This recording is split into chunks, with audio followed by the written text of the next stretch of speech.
There existed a particular weight to killing that accumulated over decades rather than moments. Each life taken added not to a simple count, but to an architecture of memory that shaped the interior landscape of a man's soul. For Lord Commander Aldric Thornhaven, this weight had been building for 30 years of military service, layer upon methodical layer, until the structure threatened to collapse under its own mass. 52 years old and carrying the scars of 17 major campaigns across his body like a topographical map of imperial conquest, he stood in the southern marshlands, watching his men prepare another interrogation. The morning mist rose from stagnant water in pale sheets that softened the harsh reality of what they were about to do. War possessed the courtesy to obscure its own brutality when circumstances allowed. The prisoner was young, perhaps 20 years of age, bound to a wooden post that had been driven into mud still wet from last night's rain. But what struck Aldric as unusual was the scent emanating from the boy, a quality that his alpha senses registered even through the marsh's overwhelming organic decay. It was Omega, yes, but with undertones that suggested something far more complex than simple designation, something that made the hair on the back of Aldric's neck stand in warning. Iron manacles encircled wrists so thin that Aldric found himself calculating how little food the boy must have consumed over recent months. Deprivation showed itself in the hollows beneath cheekbones and the way fabric hung loose on a frame that should have carried more substance at such an age. Captain Brennan approached with the tools of extraction, metal implements that gleamed despite the overcast sky, catching what little light penetrated the marsh's perpetual gloom. Professional instruments designed for professional purposes, though the purposes themselves defied any reasonable definition of profession. "The 5th Moonweaver Omega this month, Commander," Brennan observed with tone that carried neither satisfaction nor distaste.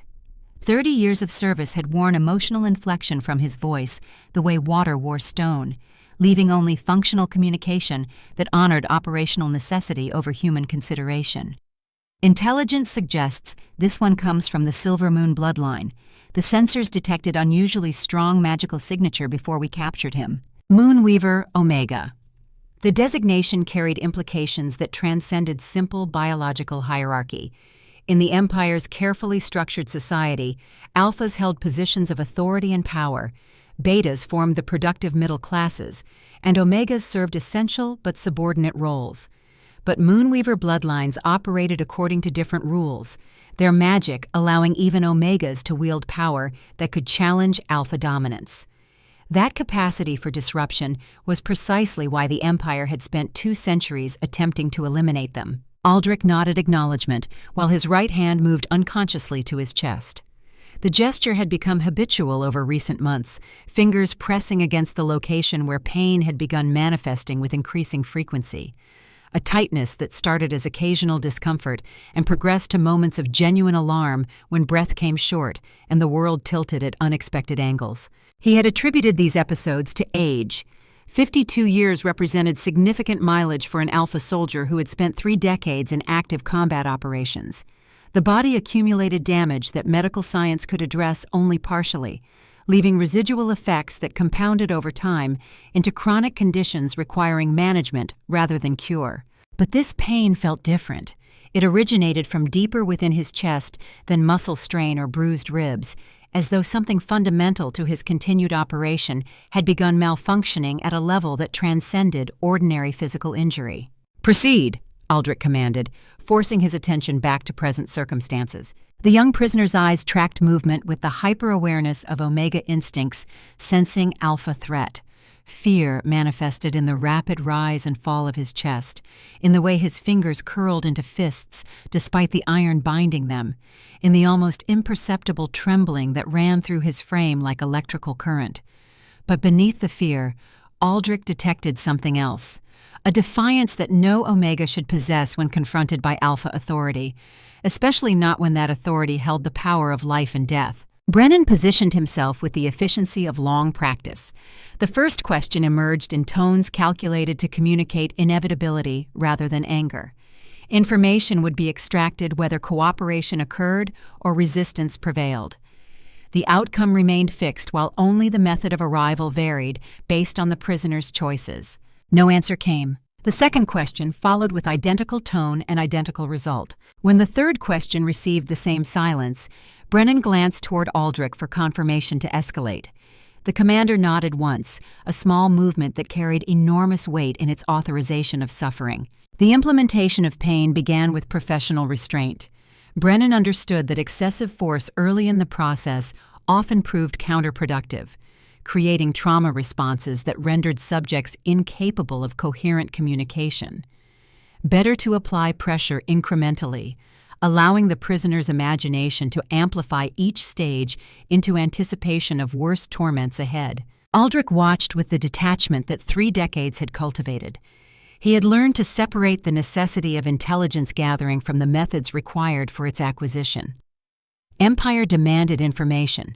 Information demanded extraction. Extraction demanded practices that looked different in official reports than they did in misty marshlands, where witnesses consisted only of men who understood operational requirements. The young prisoner's scream cut through morning air with the clarity of breaking glass. Birds startled from nearby trees, their wings creating percussion against leaves as they fled the sound of Omega suffering. Even in marshlands accustomed to death, some sounds disturbed the natural order enough to prompt evacuation. Aldrich's hand returned to his chest. The pain struck with sudden intensity that nearly drove him to his knees. It felt as though something sharp had been driven between his ribs, piercing through skin and muscle and bone to reach the vital organ beneath. His vision narrowed to a tunnel, peripheral awareness dissolving into darkness that crept inward with alarming speed. And with the pain came something else, something his alpha nature should not experience. A pulling sensation, as though invisible threads connected him to the suffering Omega, as though their pain resonated through channels that should not exist between Alpha and Omega, who were strangers. He steadied himself against a nearby tree, bark rough against his palm, using the texture to anchor consciousness in physical reality, rather than surrendering to the disorientation that urged collapse. His breath came in short gasps that failed to satisfy the body's demand for oxygen. The prisoner screamed again, and in that scream, Aldrich heard harmonics that bypassed conscious processing to strike directly at levels of awareness he had not accessed in decades. The sound carried frequencies that resonated with something buried so deep in his genetic code that they might have been written there before his birth. Recognition without understanding, response without reason. His alpha instincts recoiled even as something deeper insisted this Omega mattered in ways that transcended hierarchical designation. His hand pressed harder against his chest, and beneath his palm he felt something impossible. Heat that originated not from his own body, but from a source within that, possessed its own temperature independent of blood and metabolism. The sensation was unmistakable and completely foreign to his understanding of his own anatomy. "Commander?" Brennan's voice reached him through layers of disorientation. "Are you unwell?" Aldrich forced himself upright, releasing the tree and pulling his hand away from his chest, despite every instinct urging him to investigate the source of that alien heat. Professional composure reasserted itself through sheer force of habit, decades of command presence overriding personal distress.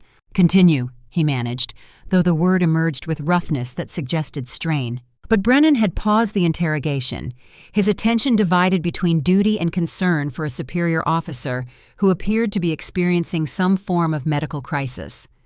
The prisoner hung in his restraints, chest heaving, face pale beneath dirt and the evidence of recent abuse. And the boy spoke. "Your iron heart bleeds silver, Alpha Commander." The words cut through Aldrich's pain with the precision of surgical instruments. His eyes locked onto the prisoner's face, finding something there he had not noticed during initial assessment. The boy's eyes carried a quality of light that did not match the surrounding gloom, a luminescence that seemed to originate from behind the iris rather than reflecting external sources. Moonweaver sight, Aldrich realized, the magic that allowed their kind to perceive realities invisible to normal vision. "They made you kill your own kind," the prisoner continued, voice barely above a whisper, but carrying through the marsh with preternatural clarity. "Made an Alpha of you when you should have been Omega. The chains they forged around your heart are breaking, and when they shatter completely, you will remember what you truly are." Brennan moved to silence the prisoner, but Aldrich raised a hand to stop him. Something in the boy's words demanded response, though logic insisted the statement made no sense. He was Alpha, had always been Alpha. His designation had been confirmed at birth, reinforced through decades of service in positions that required Alpha authority. The idea that he might be anything else was absurd, yet the pain in his chest insisted otherwise. "What did you say?" Aldric asked, aware that his voice carried an edge he had not intended. The prisoner's luminous eyes met his directly, and in that moment Aldric saw past youth and fear to something older, an awareness that transcended the body containing it, as though the boy served as vessel for knowledge accumulated across spans of time that defied individual Omega lifespan. "You carry the chains of binding," the prisoner said, "forged when you were young, when they discovered you were Omega with Moonweaver blood. They could not allow that, could not permit an Omega to possess power that might challenge Alpha rule. So they imprisoned your true nature in iron, forced Alpha designation upon you, made you into weapon against your own kind." The pain in Aldric's chest intensified until he tasted copper in his mouth. His knees buckled slightly, and this time he could not prevent the visible weakness that contradicted every principle of Alpha dominance he had cultivated across 30 years. But worse than the physical pain was the horror of what the prisoner suggested, that everything he believed about himself was lie, that his Alpha nature was artificial construct imposed through magical binding, that he was, at his core, Omega. The implications were devastating. If he was truly Omega, then every act of authority he had exercised was built on false foundation. Every command given, every soldier led, every campaign prosecuted, all of it performed under designation he had no right to claim. He would be imposter, fraud, Omega who had presumed to Alpha status through magical deception. Brennan was beside him immediately, supporting his weight with practiced efficiency. "Sir, we need to get you to the medical tent." But Aldric's attention remained fixed on the prisoner. "What are you?" The boy smiled, an expression that contained more sadness than triumph. "The same thing you are. Omega Moonweaver, and your iron binding is killing you. You have perhaps 3 weeks before it fails completely. When that happens, the suppressed Omega nature will reassert itself with force that will destroy you unless someone who knows the working can guide the transition." The word Omega struck Aldric like physical impact, a designation that should have meant nothing to him personally, that possessed no place in his self-conception. Yet hearing it spoken as description of his true nature triggered something deep in his neural architecture. Images flashed through his awareness with the disjointed quality of fever dreams or suppressed memory forcing its way back into consciousness. A woman with silver hair standing in moonlight that seemed to emanate from her skin rather than reflecting from above, her scent carrying the unmistakable markers of Omega, but Omega enhanced by magic until the designation transcended its normal limitations. Her hands moving in patterns that left trails of luminescence in the air, weaving something invisible but potent enough that the very atmosphere bent around her gestures. A child watching from a doorway. 7 years old, perhaps, small enough that the doorframe seemed enormous. An Omega child, his designation already clear even at that young age, the scent markers unmistakable. Fear and wonder mixing in equal measure as the woman turned, her face transforming with love and grief combined as she looked at him. "Grandmother," Aldric whispered, though he had no memory of speaking the word or formulating the thought that produced it. But with the word came recognition. She had been Omega Moonweaver, and he had been Omega child destined to inherit her gifts, until the day they came for him. "You remember," the prisoner said softly. "I remember nothing," Aldric snapped, but the denial carried no conviction. His chest felt as though it contained a forge, heat building to temperatures that should have burned through flesh. Sweat broke across his forehead despite the marsh's morning chill, and beneath the pain, beneath the heat, he felt something else. The faintest whisper of Omega instincts that had been buried for 45 years, trying to surface through cracks in the binding that had suppressed them. "The binding breaks when truth becomes stronger than suppression," the boy said. "They can lock away nature, but memory has its own key. You have been carrying both for 45 years, Alpha Commander. Iron can only hold for so long before the metal fatigues and what was imprisoned demands its freedom." Aldric tried to respond, but words failed him. The pain had transcended mere physical sensation to become something that rewrote his understanding of what bodies could contain. It felt as though his rib cage had become too small for what it enclosed, as though something fundamental to his structure demanded more space than anatomy allowed. The world tilted. He was aware of Brennan's arms supporting him, of being lowered to the ground with as much dignity as circumstances permitted. Voices called for the medic, for transport, for someone to make sense of what was happening to the Alpha Commander who had never shown weakness in 3 decades of service. But Aldric's awareness had narrowed to a point that excluded external reality. His vision turned inward, focusing on the impossible sensation in his chest. And there, in that interior darkness, lit only by imagination and sensation, he saw it. Something metallic embedded in the muscle of his heart. Not surgical implant or shrapnel from old wounds, but a construct that pulsed with its own rhythms, independent of the organ it constrained. Bands of dark metal wrapped around the vital muscle like a cage designed to contain and reshape, to suppress Omega and force Alpha in its place. And those chains were cracking. Fissures ran through the metal's surface, hairline fractures that glowed with light that matched the luminescence in the prisoner's eyes. Silver radiance leaked through breaks in the iron, and where that light touched the surrounding tissue, Aldrich felt his true nature stirring. Omega. He was Omega. The knowledge settled into his awareness with the weight of absolute truth that could no longer be denied. The last thing Aldrich heard before consciousness fled was the prisoner's voice, soft with something that might have been compassion. Find Elara Silvermoon in the capital city. She alone can save you. Alpha, who should have been Omega. She alone knows the workings well enough to guide your return to truth. Darkness claimed him with the totality of falling from great heights. When awareness returned, Aldrich found himself in the medical tent with afternoon light filtering through canvas walls. The transition from marsh to shelter had occurred during his absence from consciousness, a gap in continuity that disturbed him more than the pain that had caused it. Captain Brennan sat in a folding chair beside the cot, his expression carrying concern that military bearing could not quite conceal. "Welcome back, Commander. You have been unconscious for 4 hours." Aldrich's hand moved immediately to his chest, expecting to find the pain waiting. But the intensity had diminished to a dull ache that felt almost manageable in comparison to the crisis that had struck him down. The heat remained, though, a warmth that originated from somewhere deep within his torso and radiated outward in waves he could track through his own flesh.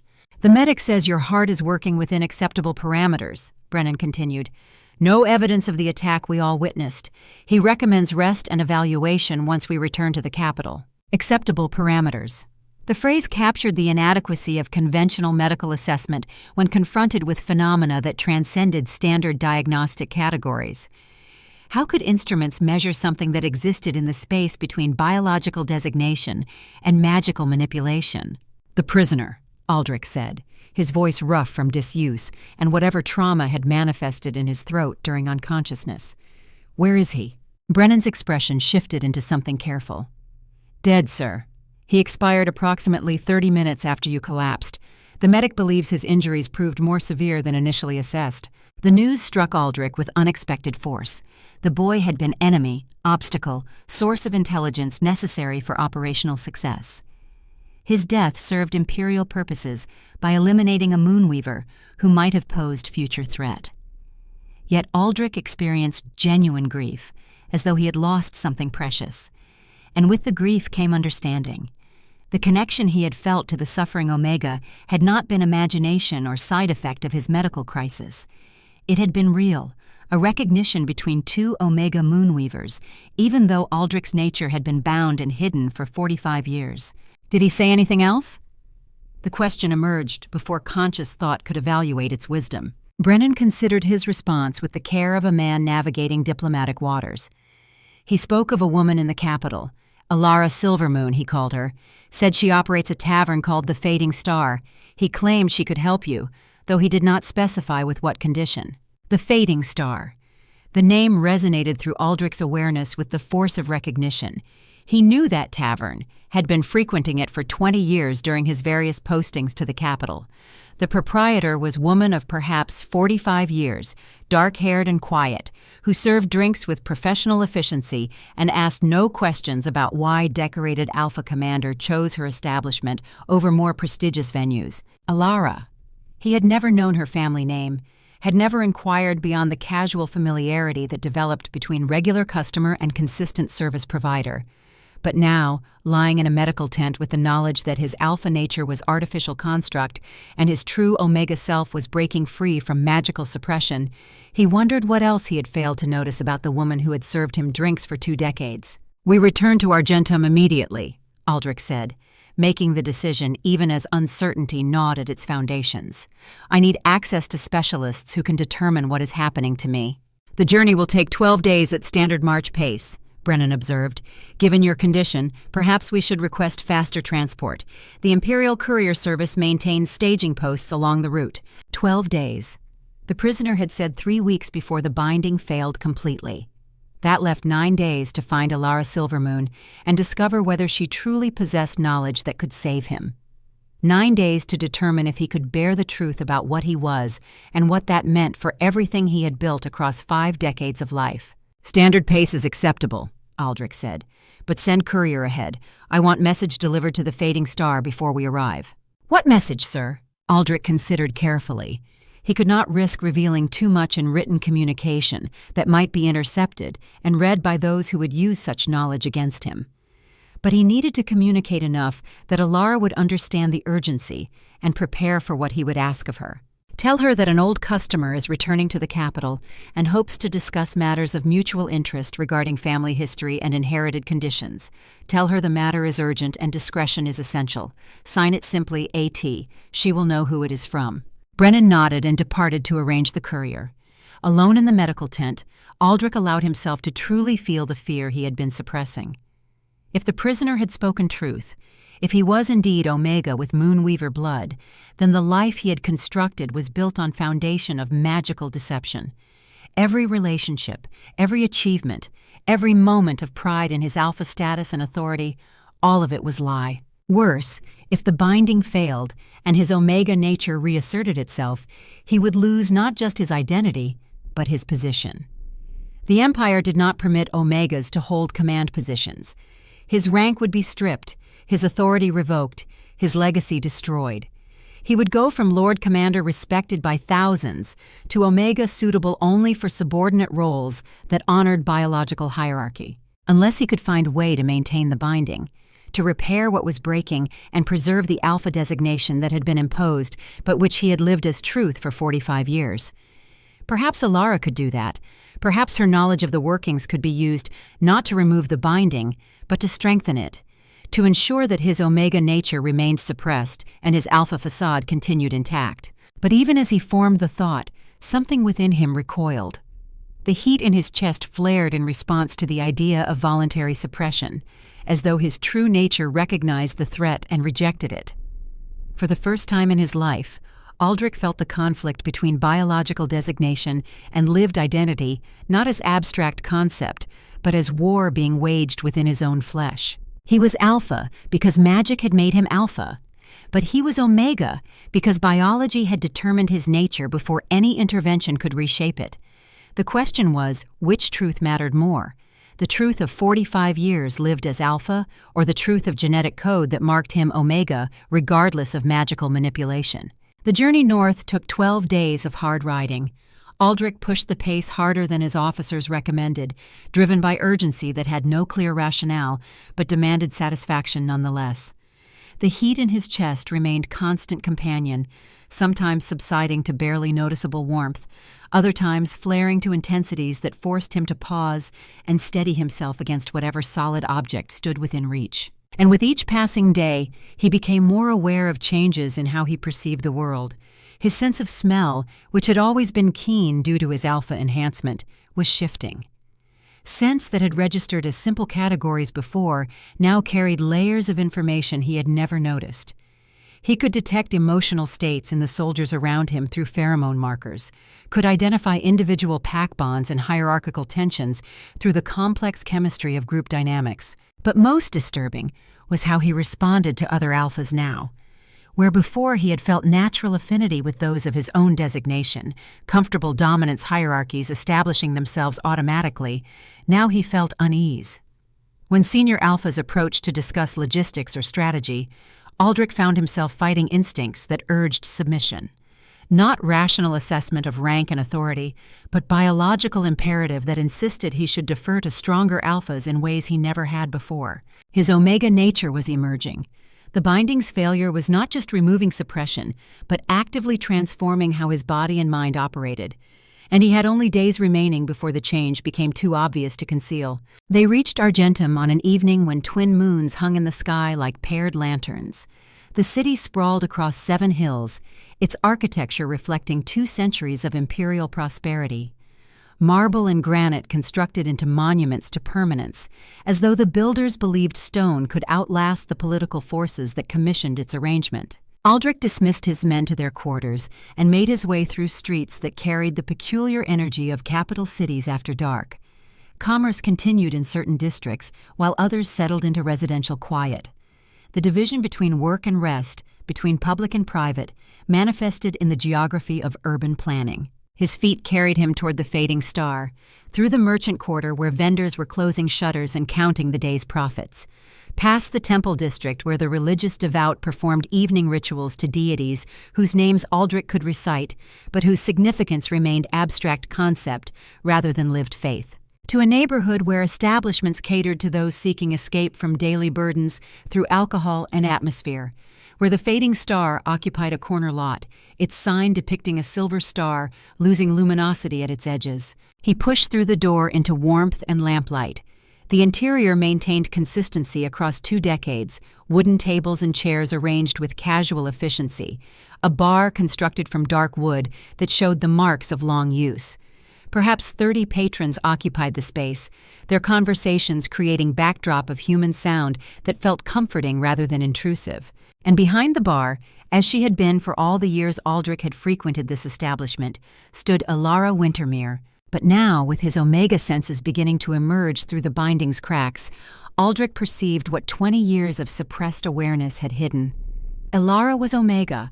Not ordinary Omega constrained by biological limitations, but Omega Moonweaver, whose power operated at levels that should have been impossible for her designation.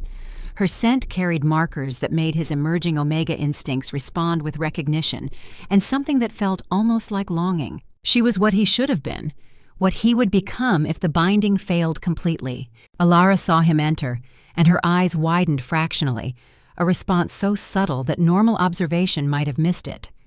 But Aldric's changing senses caught the shift in her pheromones, the spike of recognition mixed with alarm. She knew. Somehow she knew what was happening to him. She gestured with her eyes toward the stairs that led to the building's 2nd floor, then turned to speak quietly with another worker. Aldric made his way to his usual position at the bar's end, away from the cluster of customers seeking social interaction. When Elara approached, her professional mask was firmly in place. "Commander Thornhaven," she said with appropriate deference for addressing Alpha of his rank. "It has been some months since your last visit. Welcome back to the capital." "Thank you, Elara."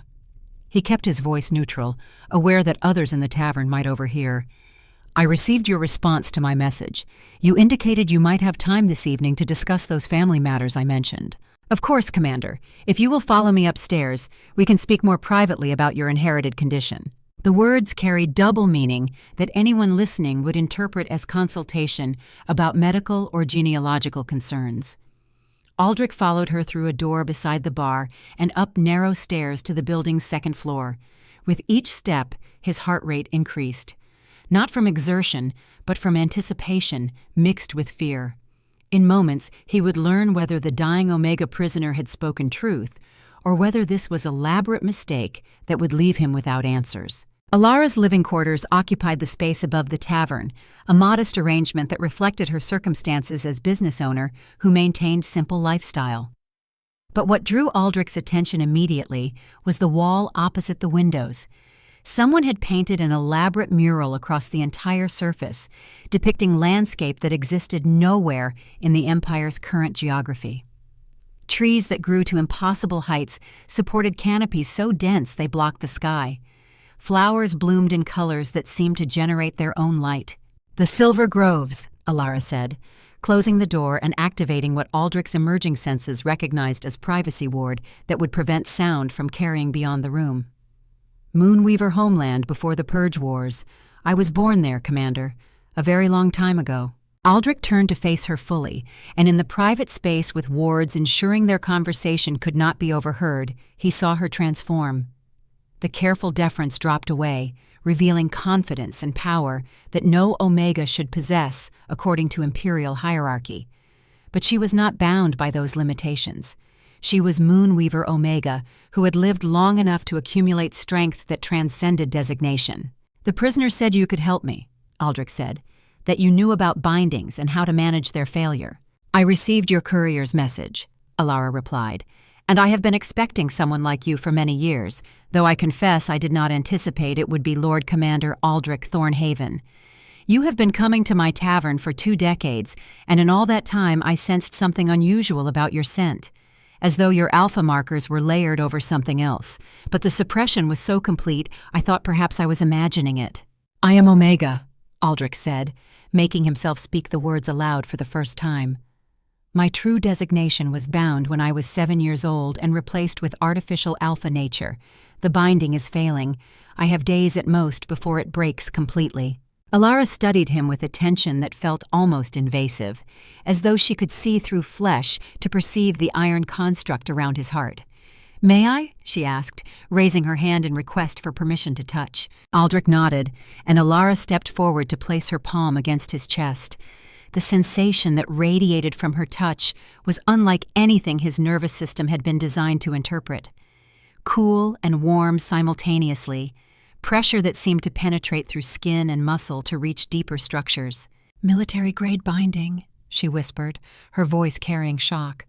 This was not standard suppression. Someone wanted to ensure that even if it failed, the trauma would be sufficient to kill you before your Omega nature could fully emerge. Who authorized this? "I do not know. I was 7. My parents told me the doctors needed to fix something wrong with my heart. I remember pain, and then nothing until I woke as Alpha." Elara's hand remained against his chest, and Aldric felt something flowing from her touch. Energy that soothed the pain he had been carrying, that eased the heat and pressure. "The binding is severely compromised. You have perhaps 72 hours before complete failure. When that happens, the release will kill you unless I can guide the transition." 72 hours. 3 days. Less time than the dying prisoner had estimated, but Aldric had spent 12 days traveling. The countdown had been progressing all along. "Can you remove it?" he asked. "Can you take out the binding and let my Omega nature return without destroying me in the process?" "Yes," Elara said, "but you need to understand what that means, Commander. You will not simply revert to being Omega. You will be Omega Moonweaver, with abilities that have been suppressed and growing in power for 45 years. The release will be overwhelming. You will need training to control what emerges, and you will need to accept that your life as Alpha ends the moment the binding is removed." The finality in her statement demanded acknowledgement. This was not temporary medical intervention that could be reversed if results proved unsatisfactory. Removing the binding would fundamentally alter his nature in ways that would make his previous existence impossible to reclaim. "I would become Omega," Aldric said, articulating the central conflict. "Everything I am would change." "Everything you were forced to be would change," Elara corrected gently. "What you actually are would finally have space to exist. But yes, from the Empire's perspective, you would transform from Alpha Commander to Omega with abilities they fear. Your rank would be forfeit, your authority revoked. You would be criminal simply for existing as your true self." Aldric stepped back from her touch, needing distance to process what she was telling him. The choice was impossible. Accept death in 72 hours, or accept transformation that would destroy his identity and position. Either way, Lord Commander Aldric Thornhaven ceased to exist. But as he stood there, struggling with the decision, he became aware of Elara watching him with expression that carried something beyond clinical assessment. something that looked almost like hope. And in that moment, Aldric understood that this was not just about him. His choice would affect her as well. "If I choose removal," he said slowly, "what happens to you? The Empire will hunt any Omega Moonweaver. By helping me, you risk exposing yourself." "I have been hiding for 30 years, Elara said. "I am tired of watching Omega Moonweavers die alone and afraid, believing they are monsters deserving of elimination. That boy in the marshlands was 20 years old and should have had decades more to discover what he might become. You are 52 and have lived your entire adult life as lie. Perhaps it is time for both of us to stop hiding." The courage in her words struck something deep in Aldric's chest. She was offering not just medical intervention, but partnership. Alliance between two Omega Moonweavers against Empire that wanted them eliminated. And as he looked at her, really looked at her, with senses that were becoming more Omega with each passing hour, he felt pull that transcended rational calculation. Attraction. Not the superficial chemistry of Alpha pursuing conquest, but something deeper. Recognition between Omega, who carried power beyond designation's normal limits.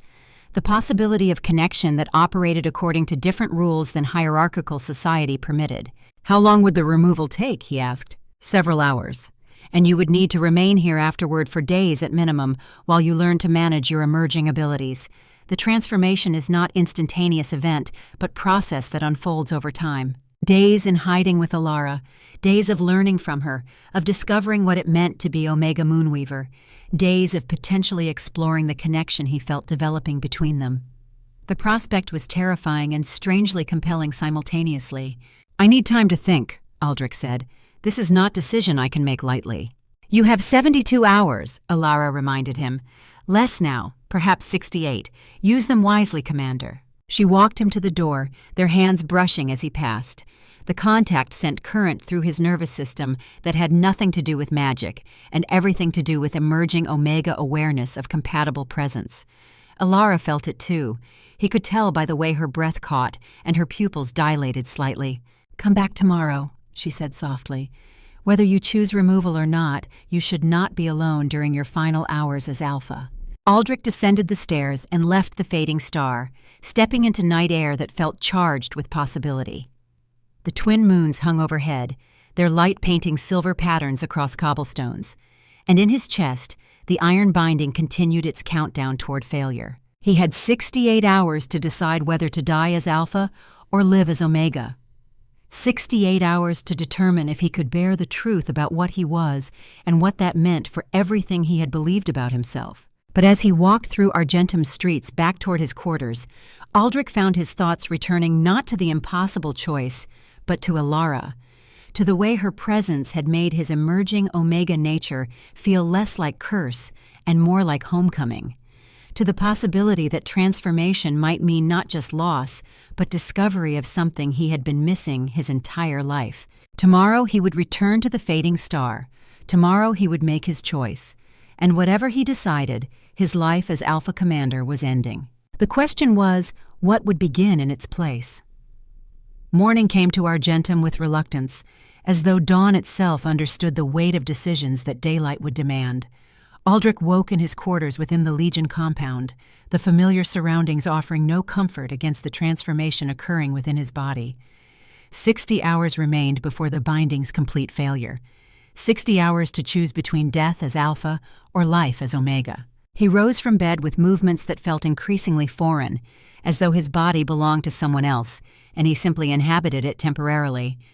The mirror showed face he had known for 52 years, but the eyes looking back carried something new, a luminescence that flickered at the edges of his irises when light struck at certain angles. Moonweaver sight beginning to emerge, reality revealing dimensions he had never perceived before. His hand moved to his chest, feeling the now constant heat radiating from the iron binding. The metal was failing faster than Elara had estimated. What should have been 72 hours might be considerably less if deterioration continued accelerating. He could feel his true nature pressing against the constraints that had held it for 45 years. Omega instincts growing stronger with each passing hour. The shift in his scent was becoming noticeable. Where alpha pheromones had dominated throughout his adult life, now undertones of Omega were bleeding through. Anyone with sensitive nose would detect the inconsistency, would recognize that Lord Commander Thornhaven was somehow both Alpha and Omega simultaneously. Such biological impossibility would raise questions he could not afford to answer. He dressed in civilian clothing, avoiding the military uniform that proclaimed his Alpha status. Where he intended to go today, rank would serve as barrier rather than credential. The decision had crystallized overnight as he lay awake cataloging everything he would lose if he chose transformation. His position, his authority, his identity as Alpha, all sacrificed for truth he had never wanted to know. But he had also cataloged what he would lose if he chose death. The possibility of understanding what he truly was, the chance to live without suppression of his fundamental nature, and most compelling, the opportunity to explore the connection he had felt with Elara, Omega to Omega, Moonweaver to Moonweaver, something that transcended the hierarchical structures that govern normal relationships. His feet carried him through Argentum's morning streets toward the fading star. Vendors were setting up their stalls, shopkeepers sweeping entrances, the city's commercial heart beginning another day of transactions that sustained urban existence. Aldric found himself observing these ordinary activities with heightened awareness, his emerging Omega senses picking up details he had never noticed during his years as Alpha Commander. The baker whose scent carried markers of recent grief, loss so fresh it still shaped his pheromone profile.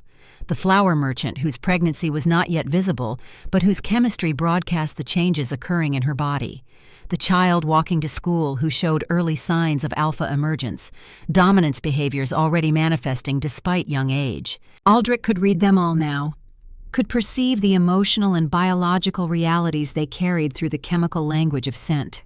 It was Omega gift, this deep sensitivity to others' states. Alpha's perceived hierarchy and challenge. Omega's perceived need and connection, and he was becoming more Omega with every breath. The fading star appeared quiet in morning light, its door closed but not locked. Aldric entered to find the interior empty of customers, the space cleaned and prepared for the day, but not yet open for business. Elara stood behind the bar, arranging bottles with the focused attention of someone using routine tasks to manage more complicated thoughts. She looked up at his entrance, and Aldric saw the moment she detected the changes in him.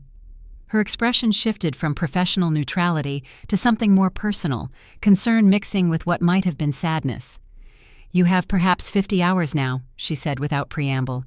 "The binding is degrading faster than my initial assessment suggested." "I know," Aldric replied. "I can feel it, and I can feel what is trying to emerge." "Your Omega nature," Elara said. It was not question. "Yes." He moved to the bar, needing its solid presence between them for this conversation. "I spent the night considering my options, death as Alpha or life as Omega. Neither choice is acceptable, yet I must choose one." "And have you?" Aldric met her eyes directly, seeing in them depths that 20 years of casual acquaintance had never revealed. She was beautiful, he realized, not with the overt attractiveness that Alphas valued in potential mates, but with quieter quality that Omega senses appreciated. Strength concealed beneath apparent delicacy. Power that did not announce itself, but simply existed, patient and certain. And, "I choose life," he said. "But I need you to understand what I am asking. By helping me, you risk everything you have built here. The Empire will hunt any Omega Moonweaver. Your safety depends on remaining undetected. If you remove my binding and my transformation becomes known, they will trace it back to you." Elara smiled, sad expression that carried weight of 30 years in hiding. "I told you yesterday, Commander, I am tired of hiding, tired of watching others die. If my knowledge can save you, if it can help you become what you should have been all along, then the risk is worthwhile." "You barely know me," Aldric protested. "We have exchanged perhaps 100 conversations over 20 years, none of them particularly deep. Why would you sacrifice your safety for stranger?" "You are not stranger," Elara said softly. "You are Omega Moonweaver, who has been forced to live as Alpha for 4 decades. You are mirror of what might have happened to me if I had not escaped during the Purge Wars. And you are possibility, Commander. Possibility that Omega Moonweaver can exist in this empire not as hunted criminal, but as person deserving of life." The weight of her words settled into Aldric's awareness. She saw in him not just individual requiring medical intervention, but symbol of larger struggle. Proof that Moonweaver bloodlines had survived despite 2 centuries of systematic elimination. Evidence that Empire's suppression tactics had created victims rather than eliminated threats. "When can we begin?" he asked. "Now, if you are ready. The degradation is accelerating. Waiting will only make the removal more dangerous." Aldric nodded. Decision made. Elara locked the tavern's door and hung sign indicating temporary closure due to family emergency. Then she led him upstairs to her living quarters, where morning light filtered through windows to illuminate the mural of silver groves across one wall. "Remove your shirt and lie down," Elara instructed, her tone shifting to clinical efficiency. "I will need to work directly on your chest. The removal will take several hours and will be intensely painful. You must not resist the process no matter what you feel. Fighting will make it impossible for me to work safely." Aldric complied, unbuttoning his shirt and revealing the torso that bore scars from 17 major campaigns, blade wounds and burns and puckered marks of bullets removed by field surgeons. His body carried history of violence that had shaped his existence as Alpha Warrior. Elara's eyes traveled across the damage without apparent reaction, though something in her expression suggested the scars affected her more than she revealed. "You have survived much, Commander. Soldiers accumulate scars, part of the profession. These represent more than professional hazards. They are testament to how many times you should have died, but did not. That kind of survival suggests something protected you beyond luck or skill." She gestured toward the bed. "Lie down. We should begin before more time passes." Aldric settled onto the narrow mattress, his heart rate accelerating despite efforts at control. This was point of no return. Once Elara began removing the binding, there would be no possibility of maintaining his Alpha designation. Whatever emerged from the process, it would not be Lord Commander Aldric Thornhaven as the Empire had known him. Elara pulled chair beside the bed and sat, studying him with attention that felt both invasive and strangely intimate. "I need you to trust me completely. When I begin breaking the binding, you will experience sensations your mind will interpret as dying. You must not resist. Fighting the process will make it impossible for me to guide your Omega nature's emergence safely. Trust." The request asked for something Aldric had not granted anyone in decades. But looking at Elara, at the sincerity in her eyes and the competence in her bearing, he found himself able to comply. "I trust you," he said, making it true through declaration. Elara's expression softened. "Then close your eyes and focus on your breathing. Let everything else fall away. There is only breath moving in and out, only rhythm of your heart. Everything else is temporary and can be released." Aldric obeyed, drawing air into his lungs and releasing it with deliberate attention to physical mechanics. In and out, expansion and contraction. The fundamental process that sustained life, reducing to simple pattern he could track without thought. He felt Elara's hands settle on his chest, one directly over his heart and the other slightly higher near his sternum. Felt something shift in the quality of her touch as she began channeling energies according to principles his conscious mind could not grasp. Coolness intensified until it bordered on cold, spreading through his chest cavity with purposeful direction. Then the pain began, not the dull ache he had learned to manage, but sharp agony that felt like being opened with surgical instruments while fully conscious. His eyes snapped open involuntarily, every instinct screaming to push Elara away and make the pain stop. But he forced himself to remain still, forced his body to accept the suffering as necessary cost of transformation. "Breathe," Elara commanded, her voice cutting through his panic. "The binding is resisting removal. Its defensive protocols are activating. You must not fight. Breathe and let me work." Aldric forced air into lungs that did not want to expand, forced his hands to grip the sheets rather than reaching for her wrists. The pain escalated beyond anything his previous combat injuries had prepared him to endure. It felt as though Elara was unraveling his heart itself, pulling apart muscle fiber by fiber. Through the agony, he became aware of her voice. She was speaking in language he did not recognize, words that carried rhythms, suggesting they preceded common tongue by millennia. The sounds seemed to interact with the pain, not diminishing it, but reshaping it into something that possessed structure. Pattern emerged from chaos, and within that pattern Aldric found something he could endure. Time lost meaning. He might have been on that bed for minutes or hours, but gradually, almost imperceptibly, something changed. The iron bands around his heart were loosening. He could feel metal releasing its grip, constraints that had held for 45 years, finally surrendering to forces strong enough to overcome binding sigils. With each band that fell away, sensation returned to parts of his awareness he had not known were numb.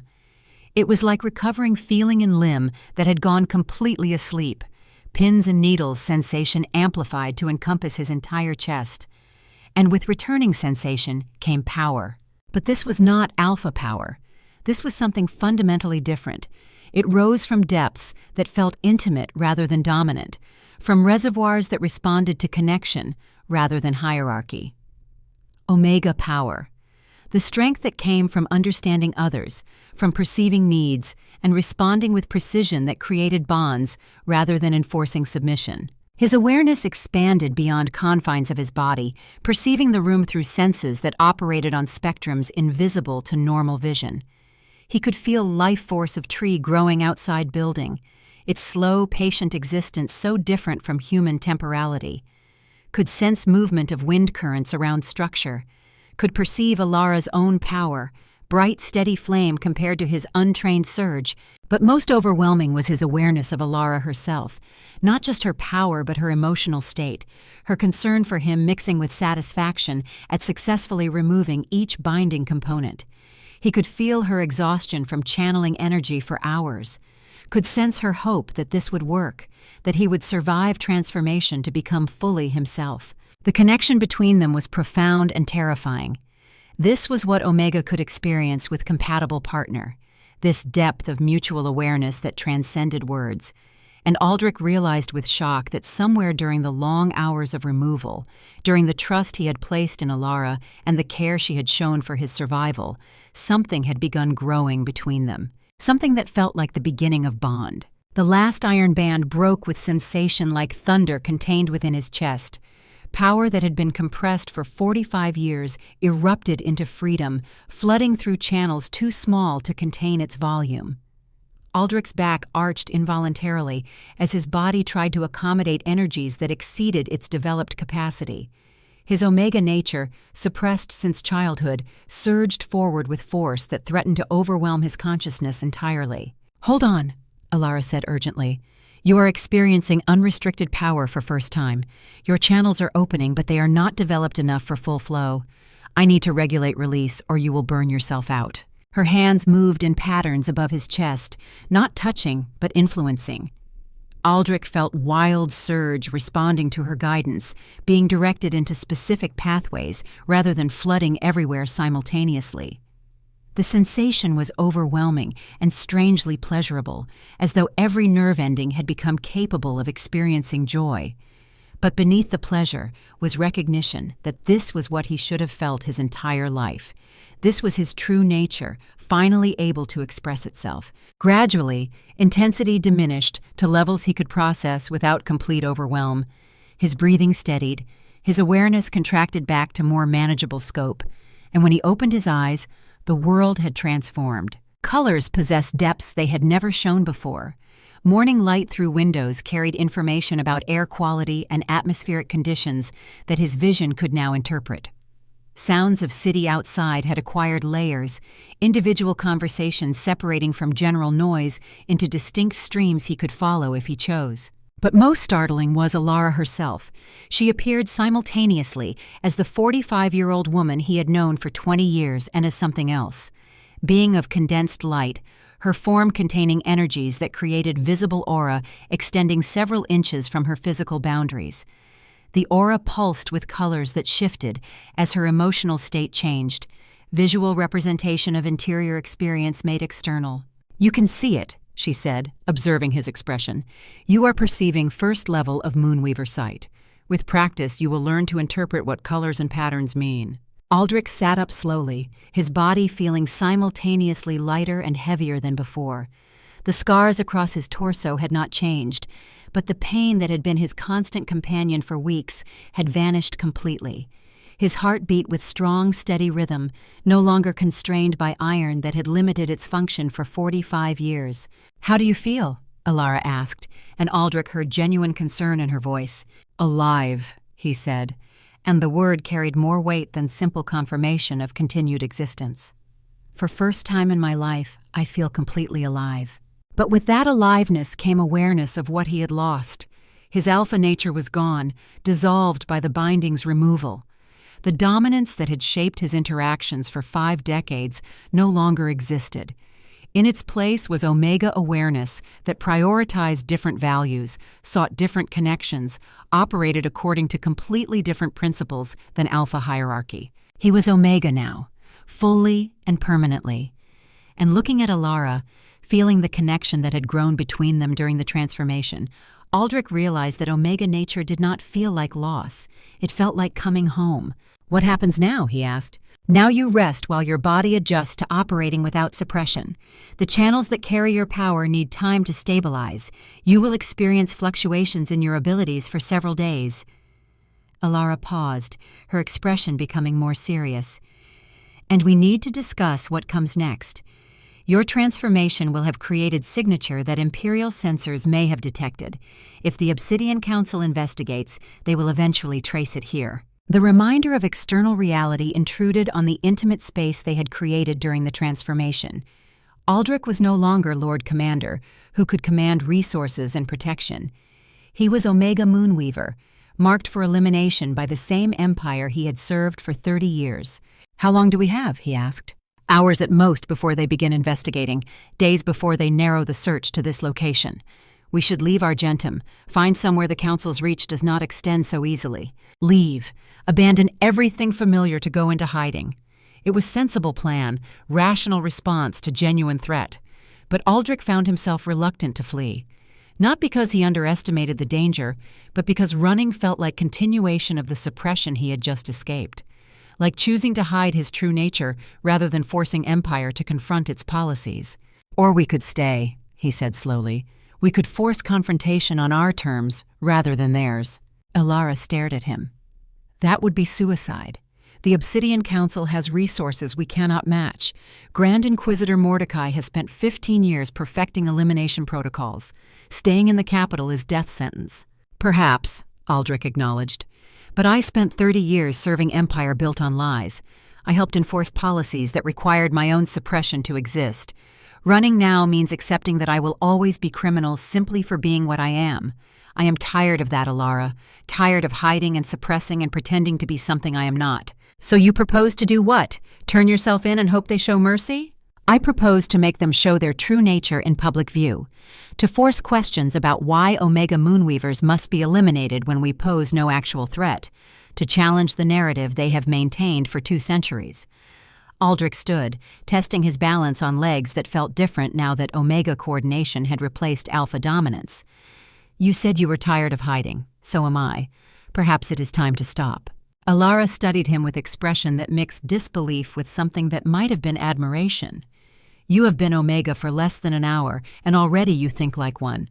Prioritizing connection over dominance, community welfare over personal safety. It is noble impulse, Commander, but nobility does not prevent death." "No," Aldrich agreed, "but it might create change. And change is worth dying for if the alternative is perpetual suppression." Before Elara could respond, sound erupted from street below, shouting voices carrying authority and threat, the distinctive rhythm of many boots moving in synchronized formation, the metallic sounds of weapons being readied for immediate use. They were out of time. Elara moved to window, careful to remain concealed, while observing what transpired in street. When she turned back to Aldrich, her face had gone pale. Obsidian Templars. At least 30 of them surrounding the building. Aldrich joined her at the window, his newly enhanced vision confirming her assessment. Black armored soldiers formed perimeter around the fading star, their weapons drawn and their attention focused on building with intensity that suggested they knew exactly who occupied it. And standing at their center was figure Aldrich recognized even from this distance. Grand Inquisitor Mordecai Ashburn, the man who had spent 15 years perfecting Empire's Moonweaver elimination protocols. Mordecai's voice carried through morning air with amplification that suggested magical enhancement. "Elara Wintermere, also known as Elara Silvermoon of the condemned Moonweaver bloodline, and Lord Commander Aldric Thornhaven, whose transformation was detected and confirmed. You are both charged with practicing forbidden magic and accepting prohibited designation change. Surrender immediately or face elimination where you stand.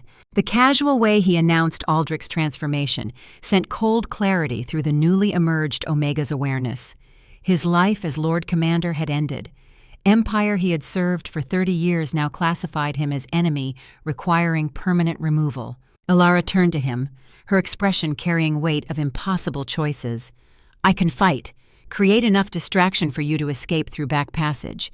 You are newly transformed, untrained in using your abilities. You would not survive direct confrontation with 30 Templars.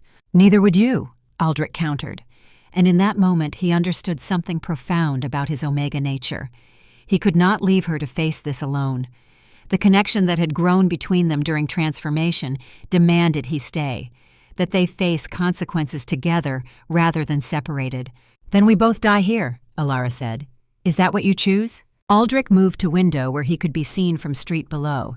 He met Mordecai's gaze directly, Alpha Commander facing Grand Inquisitor without flinching, despite knowing he no longer possessed authority that had once made him untouchable. We surrender, he called down, but we demand public tribunal, full disclosure of charges and opportunity to present evidence before Imperial Court. The request created ripple through assembled Templars, murmurs of conversation, exchanges of glances.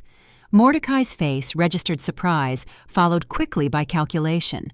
Public tribunal would complicate what should have been simple elimination, would create record that could not be erased as easily as lives could be ended. You are in no position to make demands, Mordecai replied. I am Lord Commander of the Silver Crescent Legion with 30 years of distinguished service, Aldric countered. That service entitles me to public hearing before any punishment is imposed. And she is Omega, who has lived peacefully in this city for decades without harming anyone. Our existence poses no threat that justifies execution without trial. Aldric saw Mordecai weighing options. Immediate elimination would be efficient, but would raise questions about why decorated military commander was killed without opportunity to defend himself. Public tribunal would be complicated, but would allow counsel to demonstrate their justice while still achieving desired outcome. Very well, Mordecai said finally. You will both be taken into custody pending tribunal hearing, but make no mistake, the outcome is predetermined. You are Moonweavers. That fact alone seals your fate. The Templars entered the building with professional efficiency. Within minutes, Aldric and Elara were shackled with iron manacles that burned where they touched Omega skin, suppressing their magical abilities through constant contact. The burning was uncomfortable, but Aldric found he could bear it. He had lived with iron around his heart for 45 years.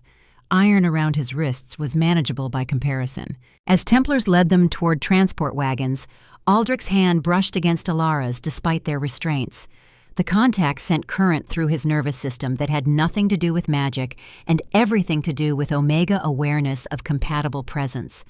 She felt it too. He could tell by the way her breath caught. We face this together, he said quietly enough that only she could hear. Together, Elara agreed. And in that word, Aldric heard promise of something that transcended the immediate crisis. Promise of bond that could develop between them if they survived long enough to explore it. The wagons carried them through Argentum's streets toward Obsidian Council's fortress. Citizens stopped to watch procession, their faces showing confusion about why decorated military commander was being transported like traitor. Aldric met their eyes when he could, wanting them to see that he showed no shame. He was Omega Moonweaver, and that was nothing to hide. In wagon beside him, Elara sat with head high despite chains. Their eyes met, and in that glance Aldric saw acknowledgement that they had chosen difficult path, not escape or easy death, but long, hard road of resistance that might accomplish nothing, but would at least force Empire to account for its actions in public view. The fortress loomed ahead, its dark stone promising nothing but suffering for those it contained. But Aldric felt no fear. His Omega nature had fully emerged now, and with it came understanding that some things were worth dying for. Truth was worth dying for. Connection was worth dying for. And the woman sitting beside him, who had risked everything to save strangers simply because it was right thing to do, she was worth dying for. Whatever came next, they would face it together. Omega to Omega, Moonweaver to Moonweaver, and perhaps, if they survived, something more. The cells beneath the Obsidian Council's fortress possessed particular darkness that came from being carved into bedrock far below where natural light could penetrate. But to Aldric's newly awakened Moonweaver sight, the darkness revealed itself as merely absence of normal illumination. His Omega senses perceived energies that glowed with their own luminescence, creating landscape of light and shadow that operated according to different principles than what Alpha eyes could detect. Iron saturated the walls, woven into the very structure of stone to suppress magical ability through constant proximity. The burning sensation on Aldric's wrists, where shackles touched skin, had become familiar over the 3 days since his arrest, but discomfort was manageable. He had spent 45 years with iron around his heart. This external application felt almost trivial by comparison. In an adjacent cell, separated by bars that allowed limited visibility, Elara sat with similar restraints and similar composure. They had spoken extensively since imprisonment, conversations that ranged from practical planning to personal history to the growing awareness between them that transcended friendship or mere alliance. Aldric was falling in love with her. The realization had come gradually over 3 days of proximity, 3 days of discovering how her mind worked and what experiences had shaped her. She was 45 years old, with 30 years of loss and survival behind her. She had watched husband and children die during purge wars, had spent 3 decades in hiding building life that could be snatched away at any moment. Yet she maintained capacity for hope, for compassion, for risking everything to save stranger. And she was beautiful in ways his Omega senses appreciated more deeply than Alpha hierarchy ever could have. The quiet strength that needed no announcement, the intelligence that operated through observation rather than declaration, the scent of her that spoke to something primal in his nature, suggesting compatibility that went beyond conscious preference into biological recognition of ideal match. He had not spoken of these feelings. Circumstances made romantic declarations seem inappropriate when they both faced probable execution. But Elara's eyes sometimes lingered on him with expression that suggested she felt the same pull, the same recognition of potential that might never have opportunity to develop. Footsteps echoed through corridor beyond their cells, pulling Aldric from his thoughts. Multiple sets, moving with purpose rather than routine patrol rhythm. He recognized one pattern immediately, despite 3 days' absence. Victor. His son was here. The young man appeared at cell entrance, his face showing conflict between military discipline and filial concern. At 25, Victor carried himself with confidence that came from proven capability in northern campaigns. But seeing his father imprisoned had clearly shaken foundations of his understanding. "Commander," Victor said, the title emerging automatically before being corrected. "Father, they granted me permission to visit." "Victor." Aldric moved to bars, wanting closer proximity to son he had not seen in months. "You should not have come. Association with me will damage your career." "My career can burn," Victor said with heat that surprised Aldric. "You are my father. I want to understand what happened, why you are here, accused of being Omega Moonweaver when you have been Alpha my entire life." The question was fair and deserved honest answer. Aldric had spent 3 days considering how to explain transformation to son, who had been raised to believe Alpha designation was permanent and Omega status was inherently inferior. How to make Victor understand that what looked like betrayal was actually discovery of truth. "Everything I believed about myself was built on suppression," Aldric said carefully. "When I was 7, my Omega Moonweaver nature was bound with iron and artificial Alpha designation imposed. I lived 45 years not knowing what I truly was. When the binding failed, I had choice between dying as Alpha or accepting transformation into my true self. I chose life, Victor. I chose to be what I actually am rather than what Empire forced me to become." Victor processed this information with visible struggle. "So you are Omega?" "Yes." "And Moonweaver?" "Yes." "Then why do you not smell like Omega?" Victor asked. "You carry both markers, Alpha and Omega simultaneously. That should be impossible." The observation was astute. Aldric's scent had not fully transitioned despite binding's removal. The artificial alpha markers persisted even as his Omega nature reasserted itself, creating hybrid chemistry that confused biological categorization. "The transformation is an ongoing process," Elara said from her cell, drawing Victor's attention. "His body is adjusting to operating according to its true nature after 45 years of suppression. The alpha markers will fade over time, but the transition is gradual rather than instantaneous." Victor studied Elara with intense scrutiny. "You are the one who removed his binding, Elara Silvermoon." "I am. The reports say you corrupted him, transformed loyal Alpha Commander into Omega criminal through forbidden magic." "The reports are propaganda," Elara replied calmly. "I saved his life by removing binding that would have killed him. Nothing more or less than medical intervention necessary for his survival." Victor's hands gripped cell bars with force that made knuckles go white. "Do you understand what you have done? My father was Lord Commander of the Silver Crescent Legion. He commanded respect across Empire. Now he is prisoner facing execution for being what you made him." "She made me nothing," Aldric said firmly. "She revealed what I have always been. The Empire made me into Alpha through suppression. Elara simply removed that suppression and allowed truth to emerge." "Truth," Victor repeated bitterly. "What is truth worth when it costs everything?" "Everything," Aldric said. "Truth is worth everything, Victor. Living as lie, even comfortable lie, is not living at all. I would rather die as myself than continue existing as what Empire wanted me to be." The young man turned away, shoulders tight with tension. When he spoke again, his voice carried pain that went beyond simple distress about father's circumstances. "Grand Inquisitor Mordecai came to me 2 days ago. He told me things about my birth, about my parentage." Aldric felt cold certainty settle in his chest. "What did he tell you?" "That you are not my biological father, that I was switched at birth with your actual son, that my real father is Mordecai himself, and he arranged exchange to ensure his bloodline would be raised in military tradition while keeping close watch on Thornhaven family." The revelation struck Aldric like physical blow. Victor was not his son. The boy he had raised, had trained in principles of honor and duty, was actually Mordecai's child placed in his care through deception.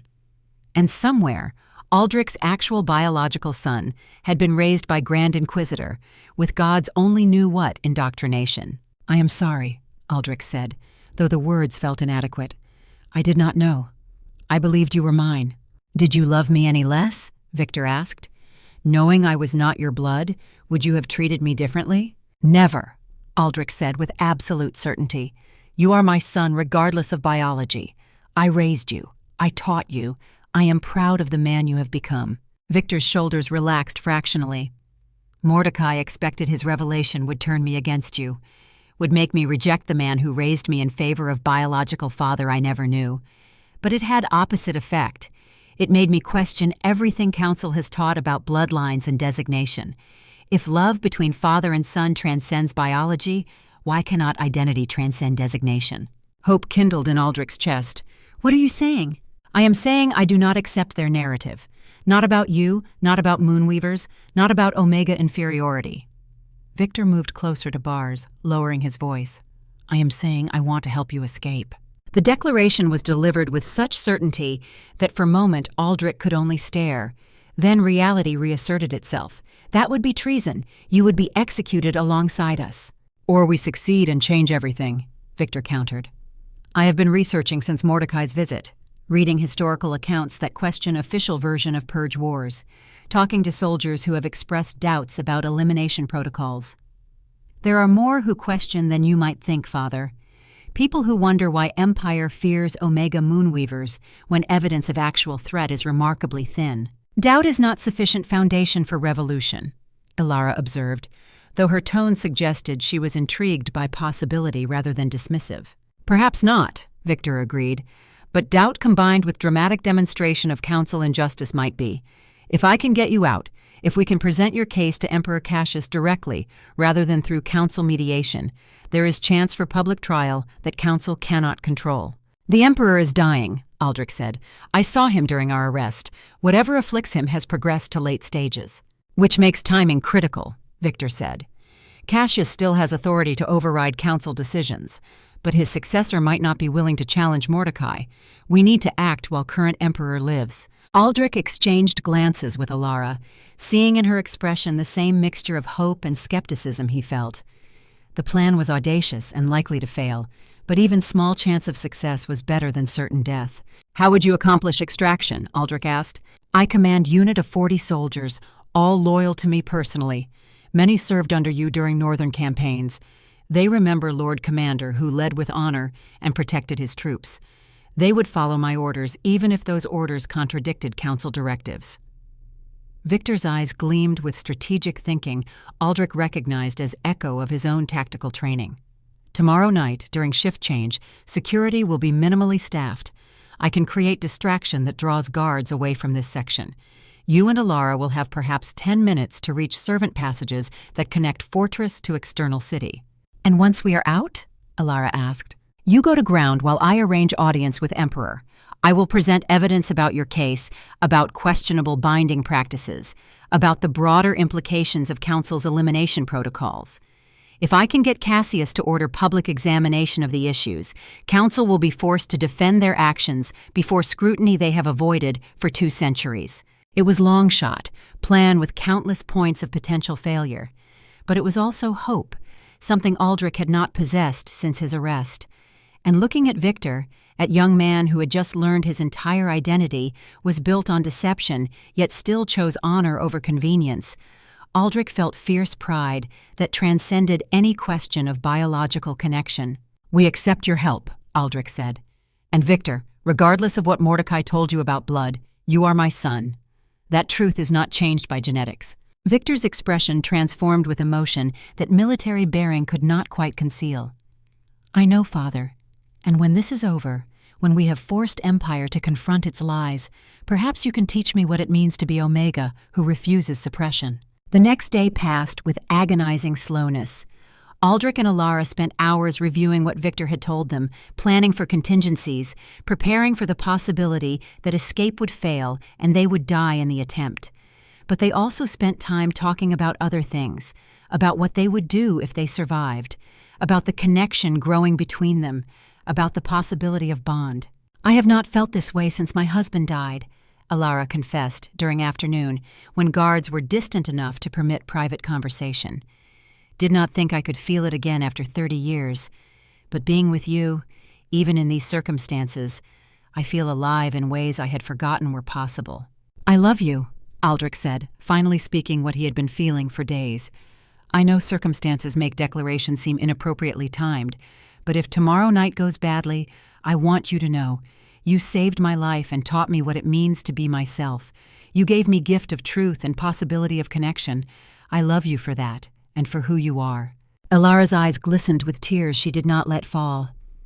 "I love you too, Aldrich, and if we survive this, if Victor's plan succeeds and we find ourselves with future instead of just ours, I want to explore what bond between us might become."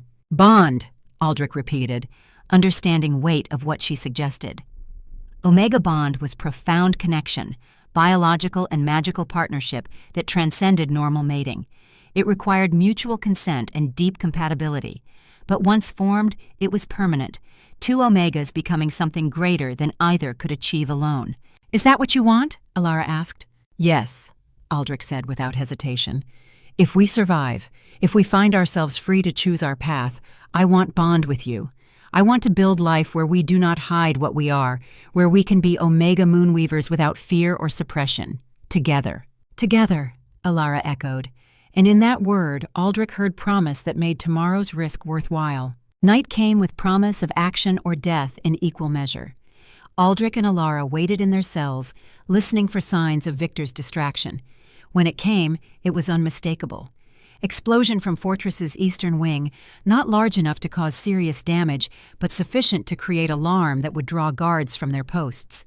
Within minutes, their cell doors swung open.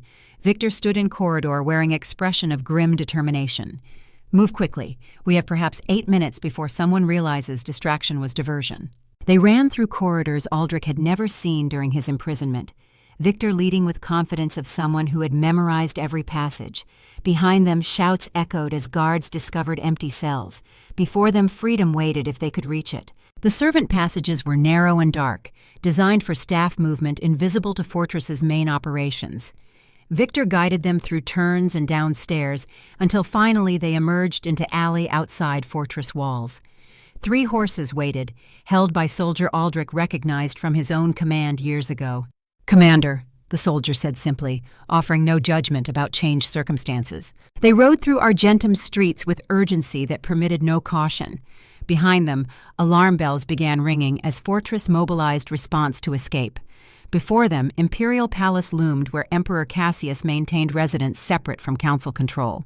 Victor led them through Palace's service entrance, using credentials that gained access despite unconventional hour, through corridors decorated with wealth that seemed obscene when measured against suffering that funded it, to private chambers where dying emperor conducted business too sensitive for public court. Cassius sat in chair that seemed too large for his diminished frame, attended by physicians whose expressions suggested they were managing decline rather than treating illness. But when Victor announced their presence, Emperor's eyes focused with intensity that belied physical weakness. "Lord Commander Thornhaven," Cassius said, his voice thin but clear. "I wondered when you would come to me." "Your Majesty," Aldric replied, moving forward despite knowing he no longer held rank that title implied. "I apologize for dramatic entrance. Circumstances required urgency over protocol." "Circumstances of your transformation into Omega Moonweaver," Cassius said. It was not question. "My sensors detected event 3 days ago. I have been considering implications since." "Then you know I pose no threat," Aldric said. "I am Omega who spent 45 years believing I was Alpha. My transformation returned me to what I should have been from birth. Nothing about my fundamental character or loyalty has changed beyond designation. Yet designation is everything in our empire," Cassius observed. "Alphas rule because biology grants them dominance. Omegas serve because biology determines their role. You upset that order by being both and neither. You are living proof that designation can be manipulated, that hierarchy we base our civilization upon is not absolute." "Is that not worth examining?" Victor interjected. "If designation can be artificially imposed, if Omega can function in roles reserved for Alpha, does that not suggest our rigid hierarchy causes suffering without serving necessary purpose?" Cassius studied Victor with interest that suggested he recognized more than just young officer advocating for imprisoned superior. "You are not Thornhaven's biological son." "No, Your Majesty. I am Mordecai's. But Aldric Thornhaven raised me and taught me to value truth over convenience. That teaching compels me to question what I have been told about Moonweavers and designation." "Dangerous questions," Cassius said, but something in his tone suggested he did not disapprove. "Your Majesty," Elara said, speaking for first time, "I am Omega Moonweaver, who has lived in your capital for 30 years without harming single person. I run business, pay taxes, contribute to community. The only thing that marks me as threat is bloodline I was born with, not anything I have done. How is that justice?"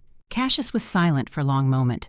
When he spoke, his voice carried weight of decisions that would outlast his physical existence.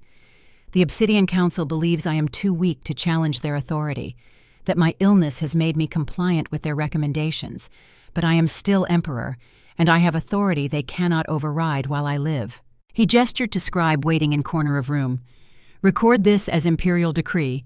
I hereby order comprehensive review of all policies relating to Moonweaver designation and elimination protocols.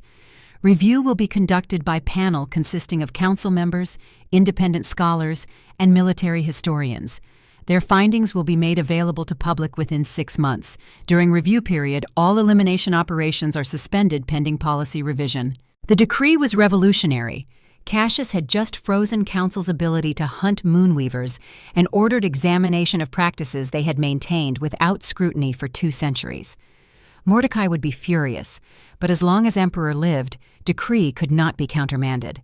"As for you 3, Cassius continued, looking at Aldric, Elara, and Victor, "you will remain in protective custody within Palace rather than Council Fortress. You will assist review panel as witnesses to binding practices and Moonweaver experience. And Lord Commander Thornhaven, despite your transformation, I restore your rank and authority. You are Alpha who became Omega, but you are also soldier who served Empire with distinction for 30 years. That service deserves recognition regardless of designation." Aldric felt tears burning his eyes. He had expected nothing beyond perhaps postponing execution. To receive restoration of rank and validation of his service despite transformation exceeded any hope he had permitted himself. "Your Majesty," he managed, "I do not know how to thank you." "Thank me by helping make Empire better than what we inherited," Cassius said. "I will not live to see review's completion. My physicians give me weeks at most, but I can set process in motion that my successor must honor. I can begin dismantling lies that have sustained our civilization at cost of too many lives." The Emperor stood with visible effort, his physicians moving to support him. "Now go. You will be shown to quarters where you can rest safely. And Commander Thornhaven, your son has served you well this night. See that Empire recognizes his honor when circumstances permit." They were led to chambers far more comfortable than cells they had occupied for 3 days. Quarters with actual beds and windows that showed city lights rather than darkness. Victor departed to manage fallout from their escape and present himself for whatever discipline his actions warranted. But Aldric's suspected young man would survive consequences. Cassius had called Victor's service honorable, and that imperial endorsement would shield him from worst retribution. Alone. Finally, Aldrich and Elara stood in center of room that would serve as their residence during review process. 6 months of safety. 6 months to explore connection between them. 6 months to discover if bond they both wanted could be formed. "We survived," Elara said wonderfully. "We did more than survive," Aldrich replied, moving to take her hands in his. "We won. Not complete victory, perhaps, but beginning of change that might reshape Empire." "And us?" Elara asked. "What becomes of us during these 6 months?" "We discover what it means to be Omega Moonweavers who do not hide," Aldrich said. "We learn to use our abilities without suppression. We build life together if that is what you want." "It is what I want," Elara confirmed. "I want bond with you, Aldrich. I want partnership that honors both our strengths. I want to face whatever comes next, knowing we face it together." Aldrich pulled her close, their bodies aligning in ways that felt natural, despite 3 days of proximity being their only courtship. His Omega senses responded to her presence with cascade of recognition. This was right. This was what he had been missing his entire life without knowing what he sought. "Will you bond with me?" he asked formally, giving her opportunity to refuse if she harbored any doubts. "Yes," Elara said, "I will bond with you. I choose you as partner, as mate, as the one I want beside me for whatever time we have." The bonding ritual was simple but profound. No elaborate ceremony required, just intention and compatible Omega natures recognizing each other as ideal match. Aldrich felt something shift in his awareness as connection between them deepened beyond conscious thought into biological integration. Their sense merged into shared signature that marked them as bonded pair, their energies synchronized until power moved between them without conscious direction. And with bond came certainty that whatever came next, they would face it not as separate individuals, but as partnership that transcended either one alone. Morning came with news that Grand Inquisitor Mordecai had attempted to countermand Emperor's decree but had been blocked by Imperial Guard loyal to Cassius. The review panel was being assembled, scholars and historians who would spend 6 months examining evidence that might overturn 2 centuries of policy. And throughout Capital, word was spreading about Lord Commander, who had been Omega Moonweaver all along, who had served with distinction despite suppressed designation. Doubt was growing, questions were being asked. The comfortable certainties that had sustained Empire's hierarchy were beginning to fracture. Aldrich stood at window overlooking Argentum's streets, Elara beside him, with their bond singing between them. Victor had sent message confirming he faced formal reprimand, but no serious discipline, thanks to Emperor's intervention. Young man was already organizing soldiers who questioned council narrative, building foundation for movement that might continue after Cassius died. "What are you thinking?" Elara asked, her hand finding his. "I am thinking that everything changed in 3 weeks," Aldrich said. "From Alpha Commander to Omega Moonweaver, from suppression to truth, from solitude to bond. The world looks different from here. Better or worse?" "Better," Aldrich said with certainty. "Hard, but better. I would rather live one day as myself than decades as lie." Elara leaned against him, their bonded connection amplifying simple physical contact into profound awareness. "We have 6 months to make difference. 6 months to show Empire that Omega Moonweavers are not threats requiring elimination, but people deserving of life. We should use time wisely. We will, Aldric promised, together. And as sun rose over Argentum, casting light across city that would never be quite the same again, 2 Omega Moonweavers stood bonded and ready to face whatever came next. The Empire would change, or it would not. The review would succeed or fail. But regardless of external outcomes, they had each other. They had truth. They had bond. And that was enough.